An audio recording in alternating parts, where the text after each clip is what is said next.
Oh, regarde, un combat de mâles. Oh, incroyable, j'ai jamais vu ça de ma vie. Ça, c'est des mâles qui se battent pour Pour l'accès aux femelles, ils ont dû se rencontrer l'un l'autre et ils étaient en train de se battre quand on les a trouvés.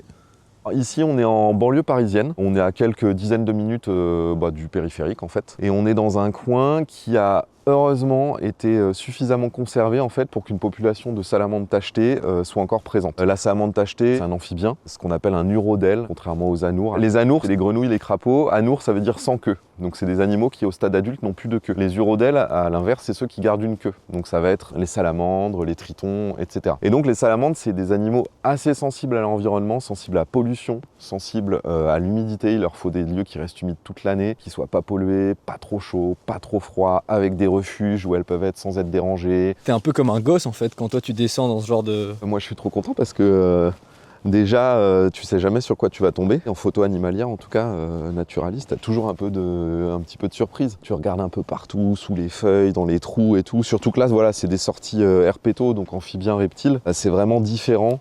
Tu sais quand tu fais des affûts, où vraiment tu te poses pour un truc en particulier, pour un terrier de renard, pour, je sais pas, une loge de chouette et tout. Là, tu fais feu de tout bois, tu regardes, t'avances et tu sais jamais sur quoi tu vas tomber. Qu'est-ce que tu regardes en fait sur le côté là? Je regarde en fait dans tous les petits coins un peu humides, un peu à l'abri, tous les petits refuges, les petits trous qui peuvent servir de refuge aux salamandres. Ça vit dans des terriers? Ça vit dans des petits refuges. Alors c'est pas des terriers qu'elles creusent, mais ça va être sous des pierres, tu vois, des petits trucs comme ça. Parce qu'en plus là, ce que tu cherches, c'est un animal tout petit. Alors ouais, la salamandre tachetée, c'est un animal qui fait avec la queue une vingtaine de centimètres, on va dire. Pour les adultes, il y en a qui sont plus petits. Ah bah tiens, regarde, il y en a une juste ici.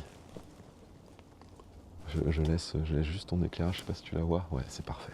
Et ça pèse combien, tu sais? Je sais pas précisément, je dirais entre 30 et 50 grammes. Malgré le jaune et le noir qui sont méga fluo, et quand elles sont dans leur milieu, tu les vois pas, tu vois. Alors celle-ci, tu vois, elle est trop belle parce qu'elle a presque 2 lignes jaunes pleines. Alors chaque salamandre a des taches jaunes sur fond noir uniques. Il n'y a pas 2 salamandres qui sont identiques. Je sais pas pourquoi, dans ma tête, c'était un animal qui allait super vite. Ah non, c'est pas un lézard. Hein. Pourquoi elle n'a pas besoin d'aller vite? La salamandre, elle a une particularité, c'est qu'à l'âge adulte, elle n'a pas vraiment de prédateur. Parce que c'est un animal en fait qui sécrète avec ses glandes parotoïdes, c'est les glandes qui sont derrière les yeux. Elle sécrète des substances toxiques, du venin, et du coup, on ne peut pas la manger sans s'empoisonner. Et donc, elle n'a pas de prédateur à l'âge adulte. Finalement, elle n'a pas vraiment besoin de méthode d'évasion autre que de dire je suis jaune, je suis toxique, vous allez mourir si vous me mangez. Finalement, elle est plutôt cool. C'est pas des animaux qui vont avoir beaucoup d'interactions, qui vont vivre en groupe. De nombreuses salamandres vont pondre dans la même mare, etc. C'est pas pour autant qu'elles vont s'entraider ou qu'elles vont vivre en communauté, quoi. Ça se nourrit de quoi, une salamandre? Ça mange des insectes, ça mange beaucoup de lombriques, ça mange beaucoup de vers de terre.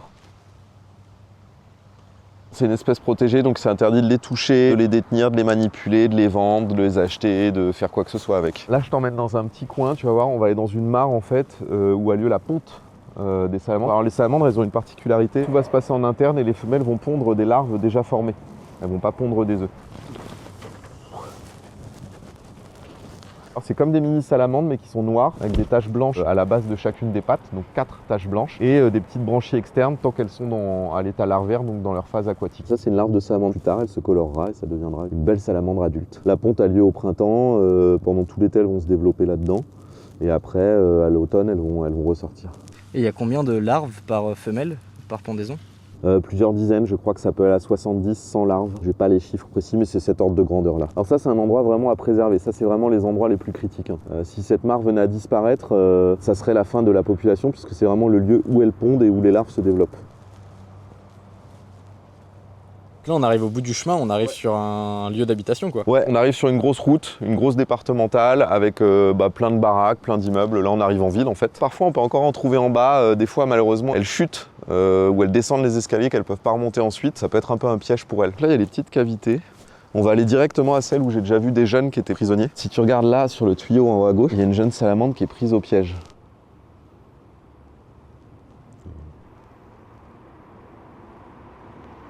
Donc en gros, ça c'est des regards d'eau, des grilles d'écoulement d'eau, il y a les tuyaux, etc. Et le problème c'est que ces grilles-là, c'est vraiment des pièges pour tout ce qui va être amphibien, batracien, etc. C'est-à-dire qu'en fait les animaux, ils vont tomber dedans et s'il n'y a pas de moyen de sortie, il va se passer ce qui va se passer, c'est-à-dire qu'ils vont un peu survivre, il y a peut-être des insectes, de la bouffe qui va tomber, mais au bout d'un moment ils vont mourir. Il y a souvent des accidents du coup entre salamandres et riverains. C'est vraiment des animaux qui sont très souvent écrasés, les salamandres. C'est comme les crapauds, ça fait partie vraiment de ces espèces qui subissent vraiment beaucoup des dégâts sur la route. Les salamandres ont une très longue espérance de vie, autour de la vingtaine d'années. Et du coup, en fait, la perte d'un adulte, c'est relativement grave dans le développement de l'espèce. En fait, un adulte est censé vivre longtemps, se reproduire beaucoup pour maintenir l'équilibre des populations, parce qu'il y a beaucoup de jeunes qui meurent, etc. Là, par exemple, ce que tu viens de filmer, c'est une femelle, je pense, gestante, hein, elle est vraiment grosse. Et si cette femelle venait à se faire écraser, ça serait des dizaines pour cette saison de larves qui seraient KO. Mais on ne sait pas combien de temps elle aurait pu continuer à vivre, peut-être 10 ans, 15 ans, et ça fait autant d'individus qui ne naîtront pas. Tout a commencé avec la photo animalière. En fait, moi, je suis parisien, je n'ai pas de famille qui habite à la campagne. Par contre, j'étais un gros geek. Et donc, à l'époque, quand j'ai passé mon bac et que j'ai commencé à faire mes premiers jobs étudiants, je me suis acheté un appareil photo numérique parce que la technologie me plaisait. C'était les tout premiers appareils photo numériques qu'on voyait, les trucs à 1 ou 2 mégapixels. Et puis un jour, un pote m'a dit « Mais tu sais qu'avec cet appareil photo, tu peux faire des photos rapprochées. » Pour me montrer ça, il m'a dit « Tiens, regarde, on peut photographier une abeille. » C'était le seul truc qu'on avait sous la main, on était dehors. Et là, j'ai fait « Mais c'est trop cool !» Et après, donc de fil en aiguille, je me suis dit, en fait, je vais essayer de photographier d'autres insectes. Des insectes, je me suis dit, ça serait bien de photographier d'autres choses. Donc des oiseaux, parce que souvent les oiseaux, c'est un peu le premier contact qu'on a avec les animaux sauvages en ville. La salamandre, comment est-ce que tu es tombé dessus? J'ai rencontré quelqu'un, un pote à moi, qui est herpéto et qui est passionné de ça. Il m'a expliqué pas mal de choses sur les salamandres et je me suis fait, mais c'est pas possible. Et après, je me suis dit, en fait, c'est trop bien. Maintenant, je vais les voir très très souvent, mes petites salamandres. Alors, je vais plus aux mêmes endroits qu'avant, j'essaye un peu de varier et puis de pas tout le temps embêter les mêmes zones, les mêmes individus. Mais vraiment, les amphibiens, ça devient une maladie. C'est une excellente soirée. On a vu les 2 mâles, on a vu des femelles très grosses, on a vu beaucoup d'individus. Tout ce que je voulais te montrer, en fait, on l'a vu, donc c'est assez dingue. Et puis, la quantité d'individus, on en est à plus de 100.